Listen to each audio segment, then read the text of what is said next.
In this video we're going to look at conducting some correlations within Excel, and correlations essentially identify a relationship between two variables, and this can be some good evidence for your strength and conditioning program that you might present to your athlete or coach.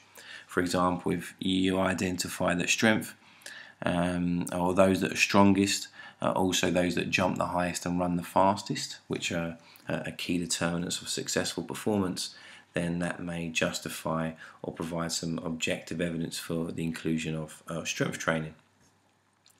So let's have a look at the correlations within this data.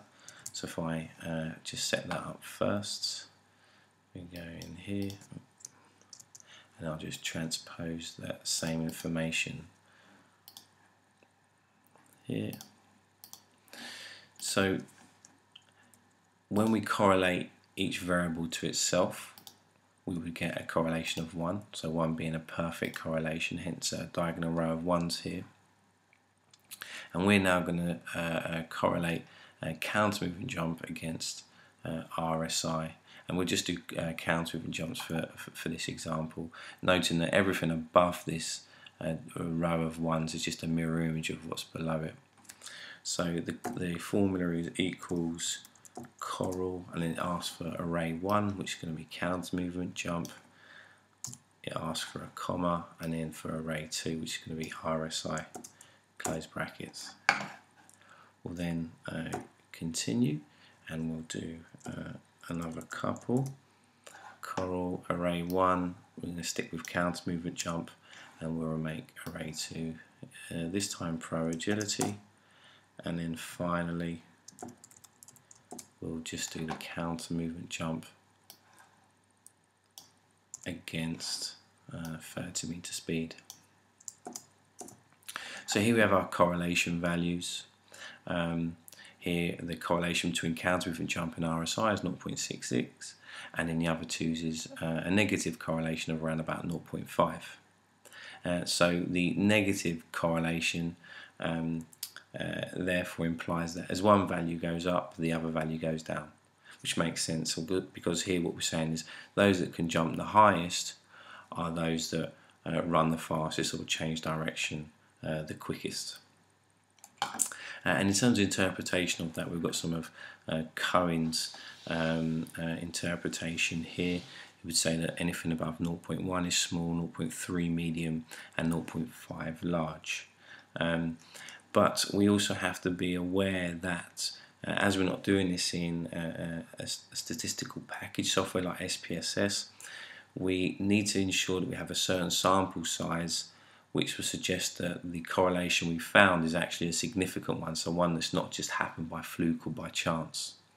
So if we read across in here, then for anything above 0.5 to be considered significant, then we would need to have at least approximately 14 athletes, and we do. So we do have over 14 athletes, so actually anything above 0.5 we're able to detect and define as a significant correlation.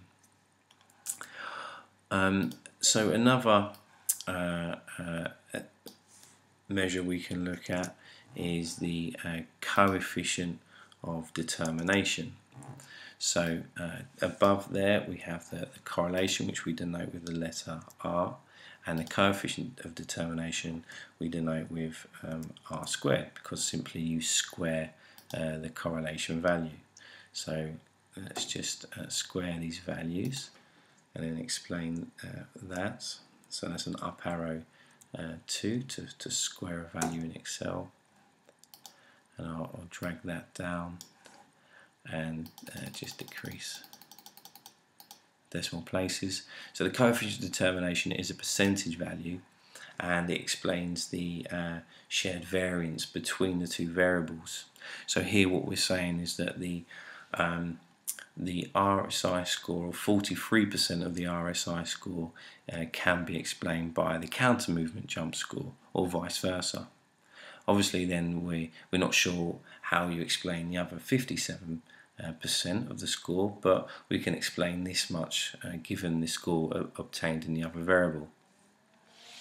Another way to illustrate this data is of course, in a graph. So let's have a look at graphing the counter moving jump against the RSI.